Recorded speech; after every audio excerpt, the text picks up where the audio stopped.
wala ng ano-ano, umpisahan natin with the transformation of a trigonometric function using type 4 condition. You are now given an integrand of a function or a trigonometric function secant raised to nu du, or the integral of cosecant raised to nu du, or the integral of the product of secant nu times tangent mu du. Same goes with the integral of cosecant nu cotangent mu du. If you're now given with these following conditions, whether if they are even or whether they are having even or odd integers, positive even or odd integers, these are now the following identities that are applicable on this particular transformation. Note on this type of transformation that it may seem to be almost just the same as type 3 of trigonometric function transformation, but we'll have to bring out the exponents of your secant squared and cosecant squared, then change the rest of secant and cosecant as well as tangent and cotangent, then combine them with your tangent and cotangent from your original problem. Then if you're now given the power of the power of secant and cosecant is now an odd positive integer, another method then later on will be introduced. Without further ado, let us try to solve this given example involving the transformation of a type 4 trigonometric function. So for instance, you're now asked to evaluate the indefinite integral of tangent raised to the fifth x times secant raised to the fourth x dx. How are we going to simplify this particular integrand in knowing that we can apply type 4 of transforming a trigonometric function? First up is for us to basically separate secant. Tangent raised to the fifth x is just the same as multiplying it to the product of secant squared x times secant squared x, right? They're just the same. Parehas lang yan from our integrand. Such that we know from our given identities for the transformation of a trigonometric function under type 4 that secant squared is just the same as equal now to 1 plus tangent squared x. Multiply that again with secant squared x dx. Okay, then distribute our tangents, which is now tangent raised to the fifth x plus tangent raised to the seventh x times your secant squared x. This time, notice the similarity of each of the terms within the parentheses and outside the parentheses. If we then introduce secant squared x with the terms inside the parentheses, we will have a similar terms that will result for us, or that will enable us to integrate such integrand, which is now tangent raised to the fifth x times a secant squared x dx. Remember your trigonometric formulas involving trigonometric functions, that whenever you are integrating tangent of an x function, that is also that it will now be the derivative of tangent x is simply equal now to secant squared. That is why we have here the combination of the terms tangent raised to the fifth x times secant squared x dx. Then yung natitira nating term, which is now tangent raised to the seventh x of secant squared x dx. Remember your differential calculus, that if we have the term tangent x, now notice the similarities of these terms. Tangent has a larger exponent than of the secant squared. That most likely, if we differentiated the term or the trigonometric term tangent, we will then have a differential form of tangent x equal now to secant squared x, which basically dictates this term on our integrand that will eventually enable us to consider power formula with this exponent or with this part of our term. With power formula, anong gagawin din natin? We'll just have to add plus 1 with our exponent. So basically, that is 5 plus 1, 6x over 6. Same goes with this one. Parehas din lang naman sila. Similarities between tangent or the differential of tangent x is basically secant squared x dx.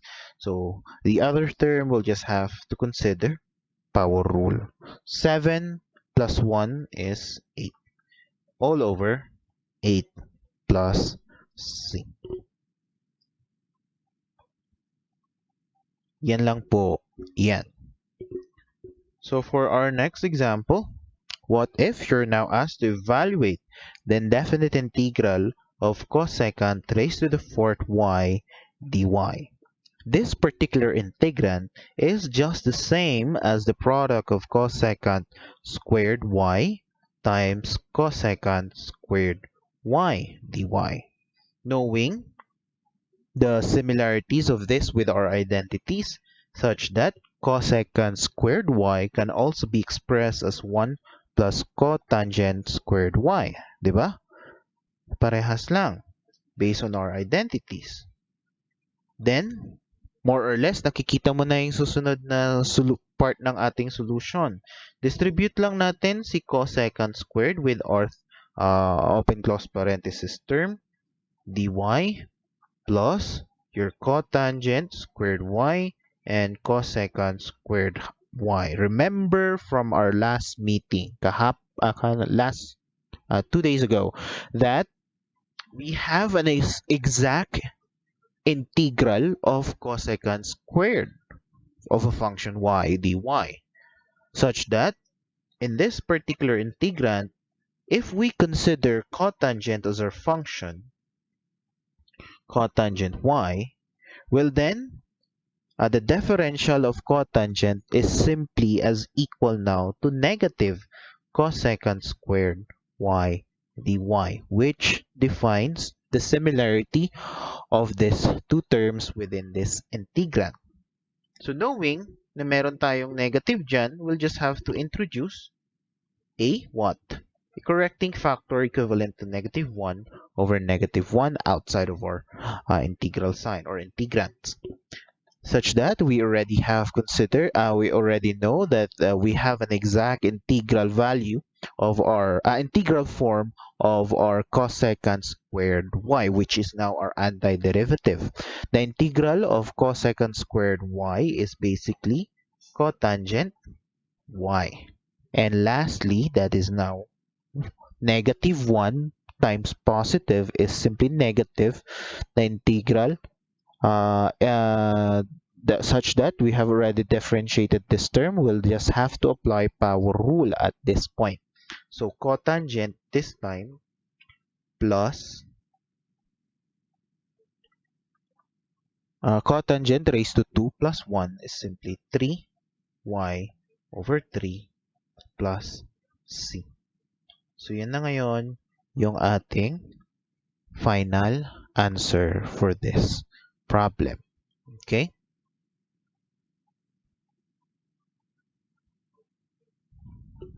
Nababasa naman po kahit papaano? Yes, sir. Pero yung iba daw, sir, ano po, maliit po.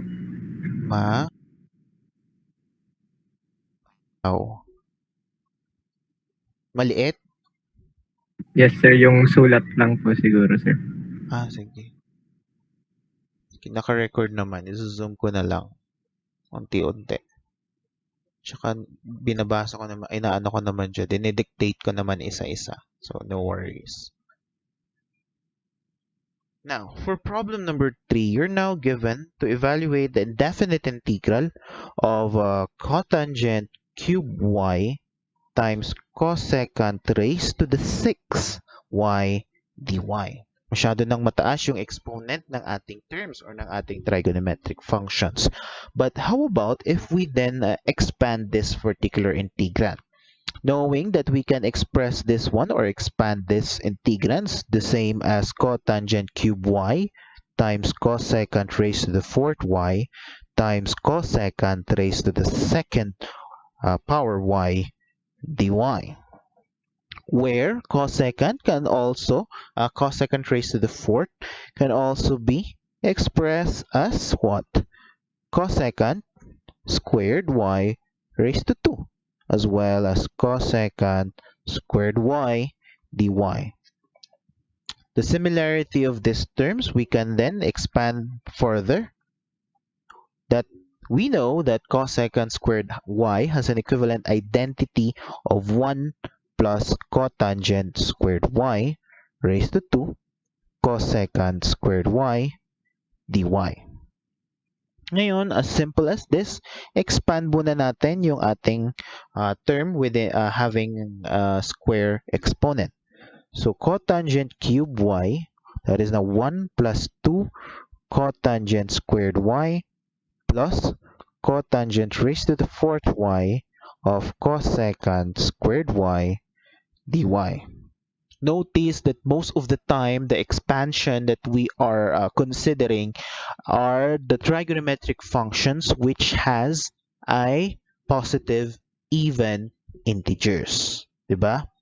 Kung odd integer yan, most likely ang gagamitin natin is a what? Is a type 3 transformation. But most of the time in this particular solutions, ang kinoconsider nating trigonometric function or term na ina-expand or tina-transform are those trigonometric functions which has a positive even integers. So distribute lang natin yung ating terms outside the open close parenthesis. That is now cotangent cube y plus 2 cotangent 3 plus 2, that is now 5y plus cotangent times this is cotangent raised 3 plus 4 is 7y plus times cosecant squared y. So, napapansin nyo, may similarities na tayo. That if I then consider the term or the trigonometric term cotangent y and differentiate it as it is, it will now have a similar term or a differential form equivalent now to what? Anong differential ni cotangent? That is negative cosecant squared y, which is now this term that we left out kanina. So, distribute lang natin sa bawat term si cosecant squared y. So, cotangent cube y times cosecant squared y plus 2 cotangent raised to the fifth y times cosecant squared y dy plus the integral of cotangent raised to the seventh y of cosecant raised to the seventh y, a second raised to the 2y dy. Remember that if we then consider the term or the trigonometric term cotangent y, it will then be differentiated now equal to negative cosecant squared y, which basically, this is not dy, is the same as the second term that we left out in each of these integrands. So, meron lang tayong correcting factor na negative 1. That is now negative 1 over 1. So, basically, ang susunod na lang is that one rule that we always apply in this particular condition is your power rule. I repeat, do not perform multiple or succeeding rule in one integrand. Kung hindi mo pwedeng pagsabayin yung exponential with power rule. Hanggat maaari isang rule lang sa bawat term or sa bawat integrand term. So kagaya nito, naghanap tayo ng similarities ng dalawang trigonometric term, then eventually we'll have to result on using power rule. So with that, That is now negative 1 times cotangent. Ano yon? 3 plus 1. So 4 over y. Ay, over 4. Plus, this should be plus 2 times negative 1. So negative 2 cotangent raised to the fifth plus 1. So 6. All over 6. Plus, that is now supposed to be negative 1 of cotangent raised to the 7 plus 1 is raised to the 8. Y all over 8 plus C. Simplify further, we'll have now negative 1/4 of cotangent raised to the 4th y minus 2 over 6 is simply negative 1/3 cotangent raised to the 6y minus 1/8 of cotangent raised to the 8y plus c. So, yan na ngayon yung ating final answer for problem number 3. Diba? Burahin ko lang.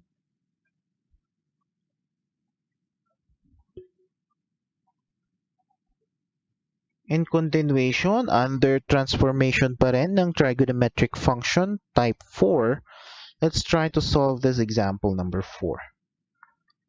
What if you're now asked to evaluate the indefinite integral of secant cube y times tangent raised to the fifth y dy. So notice that these are all n positive odd integers. So at this point, ano ang gagawin natin so that we can have a positive even integers for this particular integrand? So bawasan natin ng isa sa bawat term. So that is now basically secant squared y tangent raised to the fourth y times secant y tangent y dy. Diba? Parehas lang. It's just the same from our original integrand. Such that we also could consider that tangent raised to the fourth is the same as tangent raised to the second y and raised to the second times secant y times tangent y dy. Diba? Parehas lang din. Where, based from our identities, if that is now tangent squared, we can also express that using your identities as what? Secant squared y minus 1 raised to 2 times secant y times tangent y dy. Simplify further. Expand lang natin yung exponent within the parenthesis. Secant squared y, that is secant raised to the fourth y minus 2 secant squared y plus 1 times secant y times tangent y dy. Diba? Then distribute. We have here secant raised to the 2 times raised to the 4th is raised to the 6y minus 2 secant raised to the 4th y plus secant squared y times secant y times tangent y dy. Diba? Ganun din lang. Nakukuha po? Nasusundan pa kahit pa paano? Yes, sir. Distribute natin yung term na yan dun sa ating parenthesis. That is now equal to what? Second raised to the 6y times second y tangent y. Huwag niyo munang papakialaman yung exponent. dy minus 2 integral of second raised to the fourth y times second y tangent y dy. Alam ko, pwede nyo nang i-distribute yung exponent dahil nakikita nyo second raised to the fourth times second raised to the fourth is basically second raised to the fifth. But later on, we'll need those terms. We'll need those second y and tangent y. Then, lastly is your second squared y times second y tangent y dy. Remember your tawag na dito, differential calculus, that if I have second as my term, or second y as my term, it is now exactly has a differential form of second y tangent y dy. So kung in-expand or dinistribute nyo yung exponent nung second y with second raised to the 6, mawawala kayo ngayon dito. Dahil hindi nyo alam kung saan nyo ngayon kukunin yung differential ng isang term. At hindi kayo makakagamit ng iba pang method. So with that, knowing that second y has a differential form of second y tangent y, that is basically 1 over second y tangent y du. So basically, on each term, we can cancel out those particular terms and apply power rule to our second, which has an exponent. So that is now equal to second raised to the 7th y over 7, that is 6 plus 1. Then negative 2 second, ano yun, raised to the 4th plus 1, so raised to the 5th y over 5. And lastly, plus second cube y over 3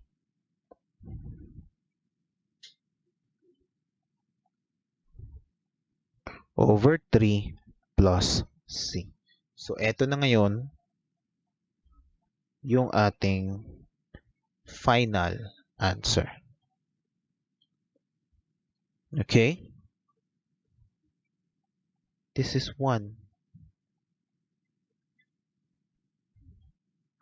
1 close. Okay? So, yan lang po iyan. Type 4. This is now type 4 transformation of trigonometric functions.